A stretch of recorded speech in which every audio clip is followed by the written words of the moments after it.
welcome to Ascendant. So you came here to learn more about weapons. This is my first video on the game, and it's going to be a weapon overview. I'm going to go over the types of weapons, how to unlock more, types of rounds and their effects, each weapon type and the pro and con, and then I'll go over a more in-depth guide on different weapon types in the later videos. So, which weapon's best for you? Well, there's 8 different weapon types in total. There's one you start with, which is the pistol. There's 2 that you obtain during the game, which are bombers and what I call special weapons. And then there's 5 weapon types that you can unlock. Those being the sniper, shotgun, beam rifle, battle rifle, and plasma rifle. So, how do you unlock more? Each 5 levels that you get on your account after level 10, you'll unlock a different weapon. So, for example, your first weapon will be at level 10, your second, 15, third, 20, so on, all the way up to level 30. Then you'll have access to all the weapons, and you'll be able to make custom weapons at that point too. So there's a lot of different weapon types, but there's also different ammo types. So there's 3 ammo types you need to focus on. One's light ammo, second's heavy, and third's energy ammo. Light ammo is very abundant. You'll get it for kills. You also get it for killing creatures throughout the game. They have different effects to them, but just know that it does less damage than what we call the heavy ammo, which is also a physical round. Physical rounds do more damage to health instead of shields. Now, heavy rounds will do increased damage over the light rounds, but the ammo is more scarce, so you may need to run extra perks to compensate for that. Now, the last one's energy ammo. Energy ammo is unique because it does more damage to shields rather than health. Also, energy ammo has access to what we call special rounds, which include spore, toxic, fire, and cluster rounds. Just as an overview, spore is like a damage over time. Toxic is like damage in area. Same thing with fire. And then cluster is something that's unique just to the sniper rifles. So the first weapon I'm going to go over is the pistol. Why do you need the pistol? What's it good for? Well, it's your starting weapon, of course, and you of course get to pick from one of the 5 as well.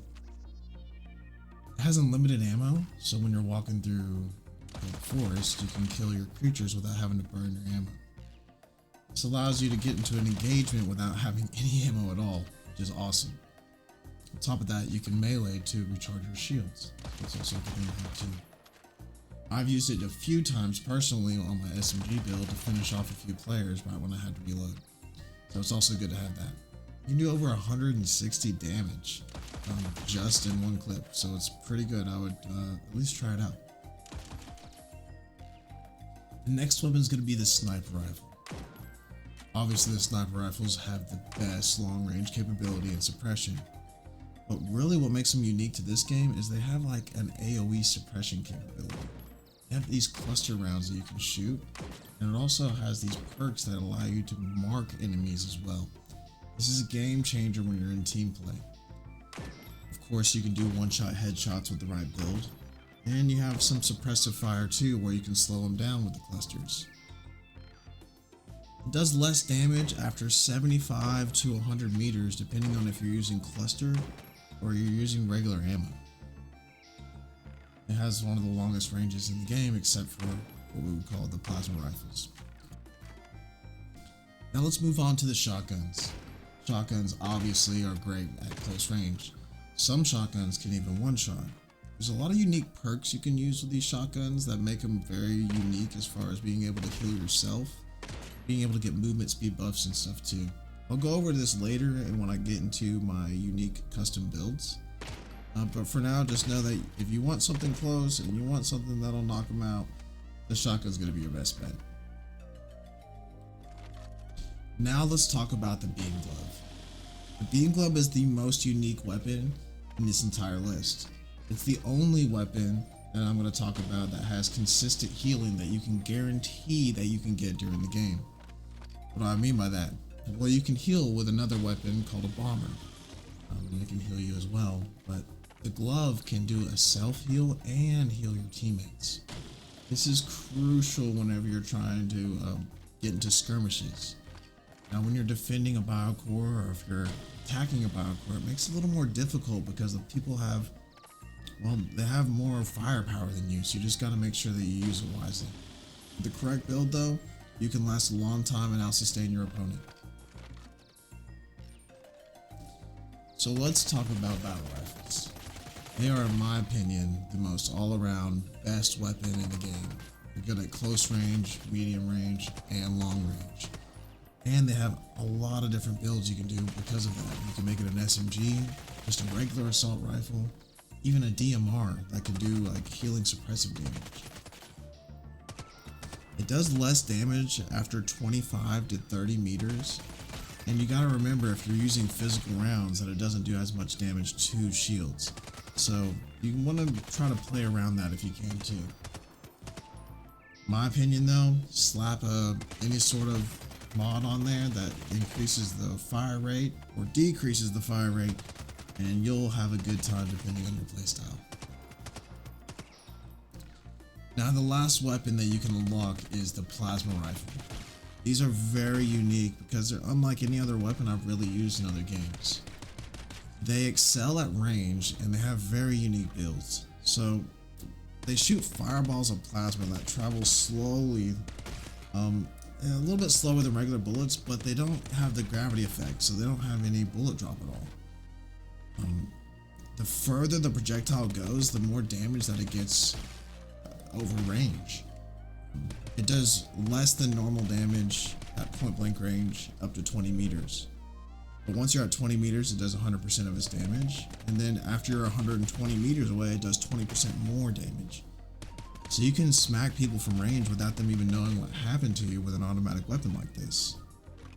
It also has access to those toxic builds, fire builds too, which causes you to do less damage if you're the opponent.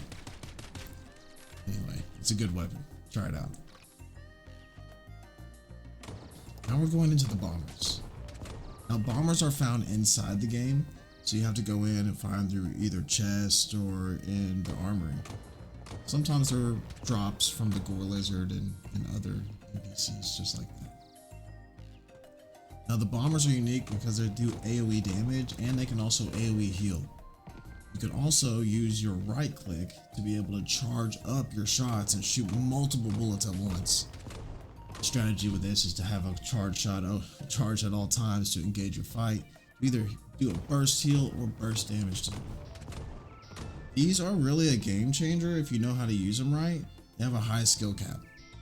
Kind of annoying when you can't hit because they don't explode on impact. They kind of have a delay, but once you get used to it, they can be devastating, especially indoors. Now the last thing that isn't in the firing range at all are the special weapons. Now these special weapons are considered like the golden weapons throughout the game. There's a flamethrower, which does like AoE damage, obviously. It also can shoot a fireball with its alt fire, which is really cool. There's a hyper cannon, which is like an AoE grenade launcher that does explode on impact. It does 170 plus damage on impact, and it's pretty much a one-shot kill. It's broken. There's also the hyper rifle. It's like an OP sniper rifle, one-shots as well. So it's pretty cool. You can only get it really through killing the gore lizard and through the armory. And there's a surge beam, which is, it's a golden glove, a beam glove that you can get. I've used it before. I didn't notice that it was that great at healing, but there may be some sort of unique mechanic with that I'm not aware of. I will be going over more videos about advanced mechanics on weapons, not just the weapons themselves that you can pick up, but also custom weapon builds and some of the attachments that you can put on them. So stay tuned. When I make the videos, I'll throw them in the description. I recommend everyone to join the Discord or the Ascendant community. There's always a link on the game. If you look on the bottom left hand side of the screen, you'll see a Discord link. Please join. The bigger the community grows, the more people are going to like the game and the bigger Ascendant's going to get. You can also check me out. I stream from time to time on Twitch. It's Dapper_Dub. And I appreciate y'all taking the time to watch this video. I hope you have a good one, and I'll see y'all soon.